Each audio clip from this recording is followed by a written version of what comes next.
اعوذ باللہ من الشیطان الرجیم۔ پناہ مانگتا ہوں میں اللہ کی شیطان مردود سے۔ بسم اللہ الرحمن الرحیم۔ شروع اللہ کے نام سے جو بڑا مہربان نہایت رحم والا ہے۔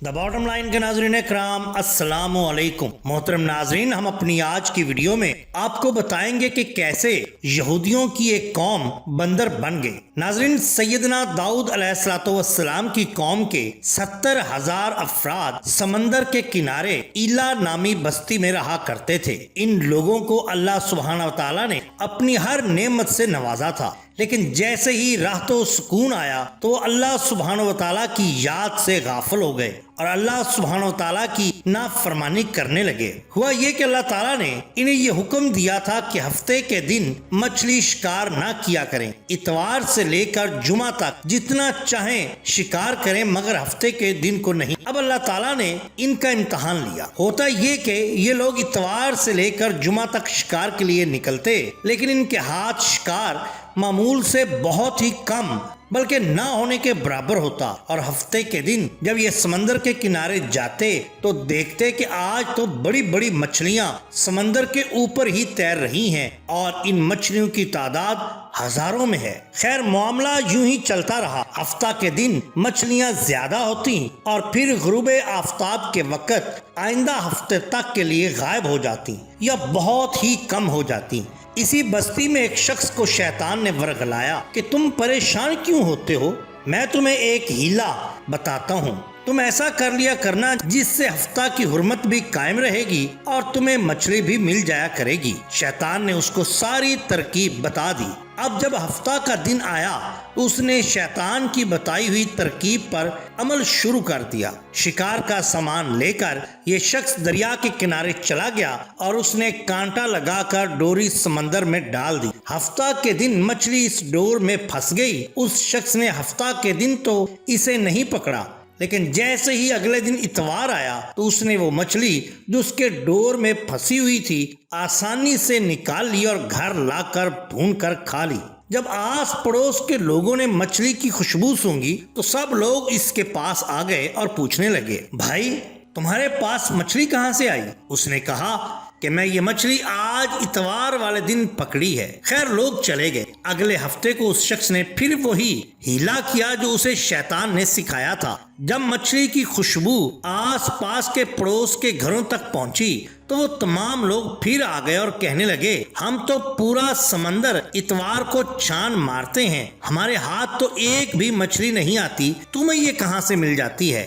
اس نے ان لوگوں کو بھی وہی ہیلا سکھا دیا کہ کس طرح اس نے مچھلی کا شکار کیا۔ چنانچہ وہ بھی اسی طرح کرنے لگے، بلکہ بعض نے تو اس کے لیے بڑی منصوبہ بندی کر ڈالی، اور وہ یہ کہ انہوں نے سمندر سے نالیاں نکال کر خشکی میں چھوٹے چھوٹے تالاب بنا دیے۔ اب جب ہفتے کے دن مچھلیاں سمندر میں آتی تو نالیوں کے ذریعے تالاب میں بھی آ جاتی۔ جب وہ تالاب میں آ جاتی تو یہ تالاب کے منہ بند کر دیتے اور اس طرح وہ مچھلیاں واپس سمندر میں نہ جا پاتی بلکہ تالاب میں پھنس جاتی، اور یہ لوگ اتوار کو آسانی کے ساتھ ان مچھلیوں کو پکڑ لیتے اور یہ نہیں سوچتے کہ یہ ہفتہ کے دن ہی تو شکار ہوا جو ان کے لیے حرام تھا۔ اس بستی میں اللہ تعالیٰ سے ڈرنے والے مسلمان بھی موجود تھے۔ انہوں نے انہیں سمجھایا کہ یہ تم کیا کر رہے ہو اور کیوں اللہ تعالیٰ کے عذاب کو دعوت دے رہے ہو، لیکن وہ اس بات پر قائم رہے کہ یہ مولویت ہم کو مت دکھاؤ،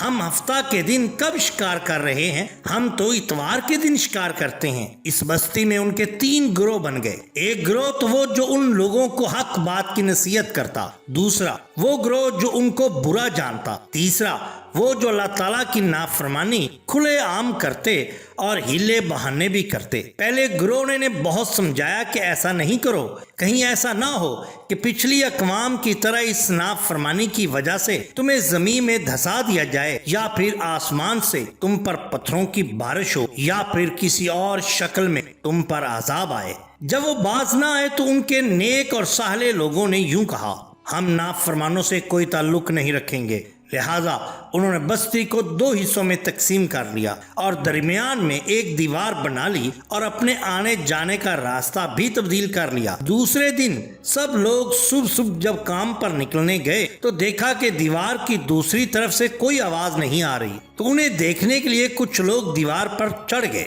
دوسری طرف انہوں نے عجیب منظر دیکھا کہ وہ سب کے سب بندر بن گئے ہیں۔ اللہ سبحانہ و تعالیٰ نے ان کی صورتوں کو مسخ کر دیا۔ اب باقی لوگ بھی دیوار کی طرف ان مجرموں کو دیکھنے کے لیے چلے گئے تو وہ بندر اپنے رشتہ داروں کو پہچانتے تھے اور ان کے کپڑوں کو سونگھتے تھے اور زار و قطار روتے تھے، مگر لوگ ان بندروں کو نہیں پہچان پا رہے۔ بندر بن جانے والوں کی تعداد 12,000 تھی۔ یہ سب 3 دن تک زندہ رہے اور ان 3 دنوں میں وہ کچھ نہ کھا پی سکے اور یوں ہی بھوکے پیاسے مر گئے۔ ناظرین کرام، ہمیں بھی ایک دوسرے کو نیک بات کی تلقین کرتے رہنا چاہیے اور اللہ سبحانہ و تعالیٰ کے احکامات کی پوری پابندی کرنی چاہیے اور ہر وقت اللہ سبحانہ و تعالیٰ سے توبہ کرتے رہنا چاہیے۔ ایسا نہیں کرنا چاہیے کہ احکام شریعت کو پسے پشت ڈال کر مختلف ہیلے بہانے، دلیلیں، حجتیں اور اس طرح کی تعویلیں نکال کر اپنے کام بھی سیدھے کر لیں اور احکام شریعت کی پابندی سے بھی بچ جائیں۔ اللہ تعالیٰ ہم سب کو اپنے حفظ و امان میں رکھے۔ ناظرین کرام، اگر آپ کو ہماری یہ ویڈیو پسند آئی ہو تو لائک کیجئے، سبسکرائب کیجئے ہمارے چینل دا باٹم لائن کو، تاکہ ہم آپ کے لیے اور بھی بہترین ویڈیوز لا سکیں۔ اپنے دوستوں کا، گردنواں کے لوگوں کا بہت خیال رکھیے۔ اللہ اور اللہ کے رسول صلی اللہ علیہ وآلہ وسلم سے بے حد محبت کیجئے۔ آپ کا بہت شکریہ۔ اللہ حافظ۔